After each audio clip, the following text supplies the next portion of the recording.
हंगामा इस बात का हुआ कि जब से दिल्ली के अंदर नए एलजी साहब आए हैं, पिछले करीब 1.5 साल से दिल्ली के अंदर गरीब लोगों के मकानों को उजाड़ने का सिलसिला लगातार चल रहा है। डीडीए हो, केंद्र सरकार की एजेंसी है, एलएनडीओ हो, केंद्र सरकार की एजेंसी है, रेलवेज हो, केंद्र सरकार की एजेंसी है, या आर्कियोलॉजिकल सर्वे ऑफ इंडिया हो, सभी जगहों पे लाखों गरीब लोगों को उजाड़ने का काम इन केंद्र सरकार की एजेंसियों ने किया। और डीडीए की और एलएनडीओ की इसके अंदर बड़ी भूमिका रही, जो सीधा एलजी साहब विनय सक्सेना जी के अंडर आते हैं। अभी तक लाखों लोग बेघर हुए। जितना शोर मचना चाहिए था उन गरीब लोगों के लिए, उतना नहीं बचा। और कल पिछले 13 साल से दिल्ली में रह रहे पाकिस्तान से आए हुए हिंदू शरणार्थी सैकड़ों परिवार मजनू के टीले के साथ, जो गुरुद्वारा है उसके पड़ोस में, अपने छोटे छोटे झुग्गियों को बना के वहां रह रहे हैं। उनको केंद्र सरकार की डीडीए ने, जो डायरेक्ट एलजी साहब के अंडर आती है, सबको नोटिस दिए गए हैं और कहा गया है कि आप अपना सारा सामान पैक कर लो और 6 और 7 तारीख, 7 और 8 तारीख माफ कीजिएगा, आज और आने वाला कल बिल्डोजर से इनकी झुग्गियों को तहस नहस कर दिया जाएगा।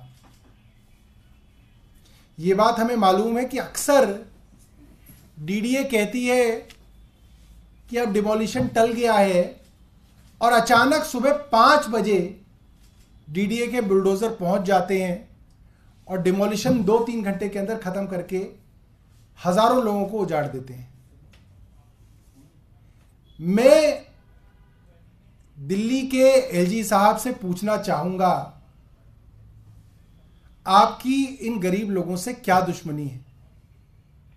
आप क्यों दिल्ली के गरीब आदमी के पीछे हाथ धो के पड़ गए हैं? चाहे सुंदर नर्सरी के पीछे डूसिब का नोटिफाइड लिस्टेड क्लस्टर था, कोर्ट के अंदर गलत जानकारी देके हजारों लोगों को बेघर कर दिया गया।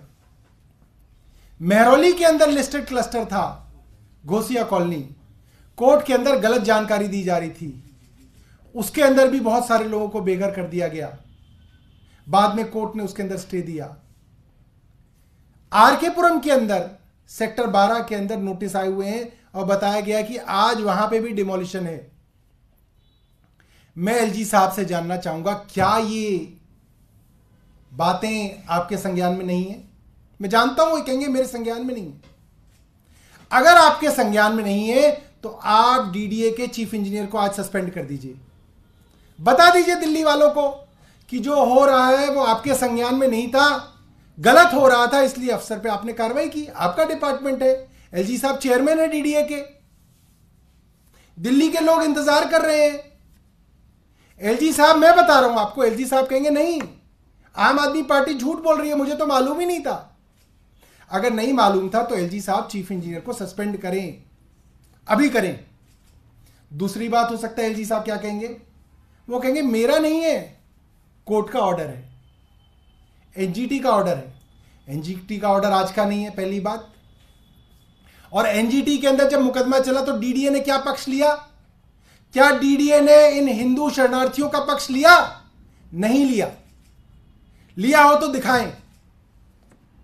और अगर एनजीटी ने ऑर्डर कर दिया तो क्या डीडीए सुप्रीम कोर्ट गया? क्यों नहीं गया? एलजी साहब बताएं।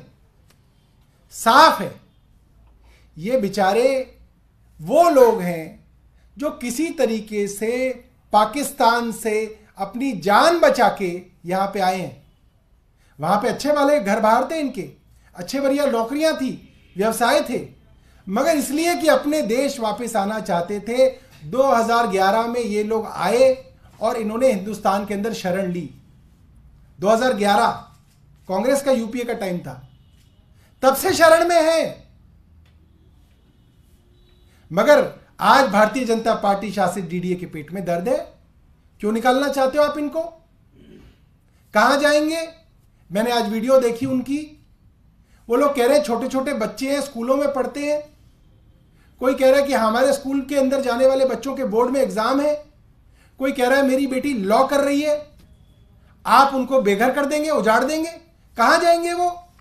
क्या दिल्ली के एलजी साहब जो रोज दिल्ली सरकार के कामों के अंदर जांच करने जाते हैं, अपने विभाग को भी पता करेंगे कि वहां क्या हो रहा है? अपने डीडीए की खबर नहीं है, दूसरे के विभागों के अंदर जांच पड़ताल कर रहे हैं। एलजी साहब इसका जवाब दें कि क्यों दिल्ली से इन हमारे भाइयों बहनों को उजाड़ने की साजिश एलजी साहब के विभाग डीडीए ने की। इसका जवाब दिल्ली वाले जानना चाहते हैं, इसका जवाब पूरा देश एलजी साहब से जानना चाहता है। सर, बीजेपी और केंद्र सरकार सीए लाने, ये नोटिस है जो कल और परसों वहां पे बांटे गए हैं। कई जगह छोटे छोटे चैनलों ने उसकी वीडियोस यूट्यूब पे डाली है कि उन सब लोगों ने, बेचारों ने, सब ने अपने घर जो है पैक कर लिए हैं और उनको डर है कि आज और कल बुलडोजर का बड़ा एक्शन उन पे होने वाला है। सवाल सीए लाने की तैयारी है केंद्र सरकार कर रही है। आप कह रहे हैं कि 27 लोग हैं पाकिस्तान से आए थे, तो फिर ये तो इनके साथ ऐसा क्यों हो रहा है?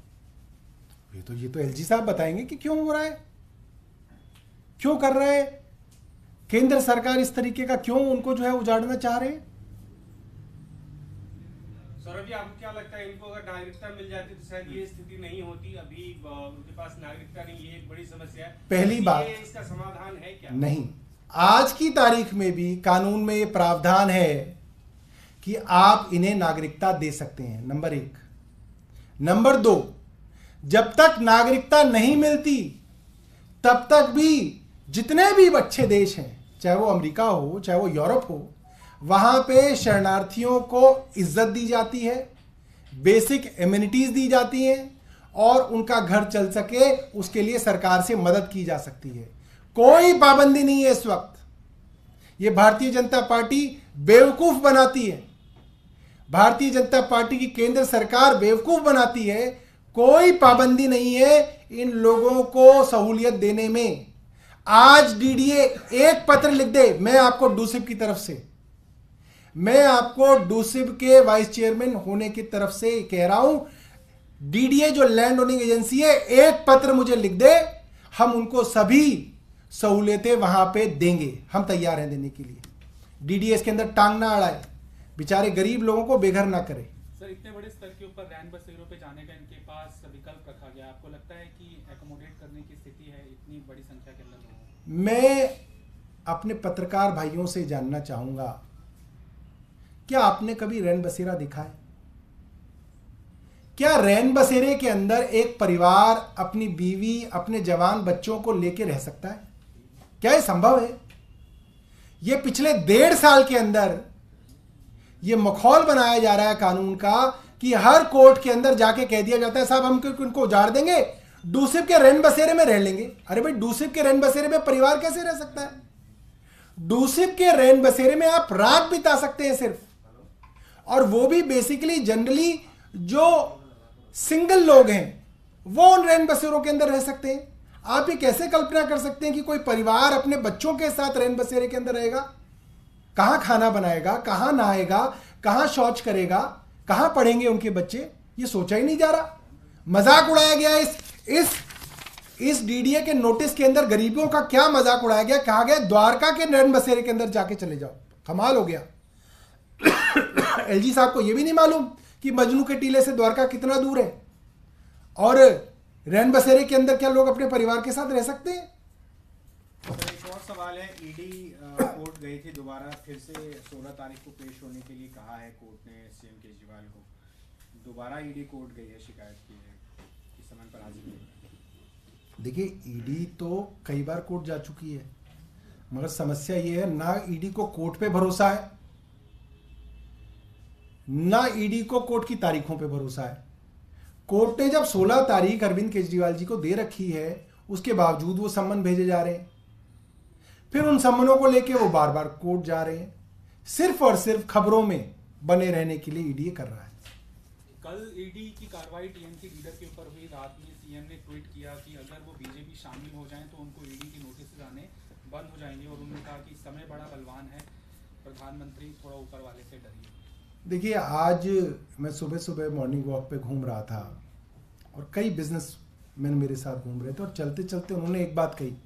हालांकि हमारे समर्थक नहीं थे भारतीय जनता पार्टी समर्थक, मगर चलते चलते बोले, यार बाकी कुछ ठीक है, बट तुम्हारी पार्टी की एक बात तो माननी पड़ेगी, तुम्हारा नेता इनके आगे झुका नहीं। तो आज देश के अंदर ये बात हर आदमी समझ रहा है, चाहे वो कांग्रेस हो, चाहे वो बीजेपी से हो, चाहे वो आम आदमी पार्टी से हो, कि अरविंद केजरीवाल एक ऐसे नेता हैं जो भारतीय जनता पार्टी के सामने झुकने से इनकार कर रहे हैं। आज अगर अरविंद केजरीवाल झुक जाएं तो मनीष सिसोदिया जी भी बाहर आ जाएंगे, सत्येंद्र जैन साहब को भी बेल मिल जाएगी, संजय सिंह जी भी बेल पे आ जाएंगे, सब कुछ ठीक हो जाएगा। ईडी भी अपनी कार्रवाई जो है ठंडे बस्ते के अंदर डाल देगी। और इसके एक दो नहीं, दर्जनों उदाहरण हैं। हाल ही में टीएमसी का उदाहरण सबको मालूम है। जनवरी के महीने में ईडी ने छापा मारा था, बताया जा रहा था कि वो बहुत बड़े भ्रष्टाचारी हैं। म्युनिसिपल कॉरपोरेशन भर्ती घोटाले के अंदर नाम आ रहा था। कल भारतीय जनता पार्टी ज्वाइन कर ली और बताया जा रहा है कि बहुत जल्द भारतीय जनता पार्टी की तरफ से लोकसभा का चुनाव लड़ेंगे। तो ये तो देश की हकीकत है, ये तो अब सबको पता है, किसको नहीं पता है। सीएम ने आज एक इंपॉर्टेंट मीटिंग बुलाई है, इमरजेंसी कैबिनेट मीटिंग। बिजली को लेकर कहा जा रहा है, पावर सब्सिडी को लेकर कुछ फैसला होगा, क्या कुछ उस मीटिंग में हो सकता है? देखिए, मैं अभी ऑफिस नहीं पहुंचा, मेरे को जानकारी नहीं है, तो जैसी जानकारी मिलेगी मैं बताऊंगा। सौरभ जी, एलजी काफी एक्टिव दिख रहे हैं इन दिनों, और ट्विटर के ऊपर चाहे खत के जरिए वो कटघरे में लगातार खड़ा कर रहे हैं दिल्ली क्लीनिनेस जो है उनकी समस्याओं को, नरकीय जीवन का है। देखिए, बड़ी मजेदार बात है, एलजी साहब ने 3 विभागों की कमियां बताई। किराड़ी गए, बुराड़ी गए, संगम विहार गए।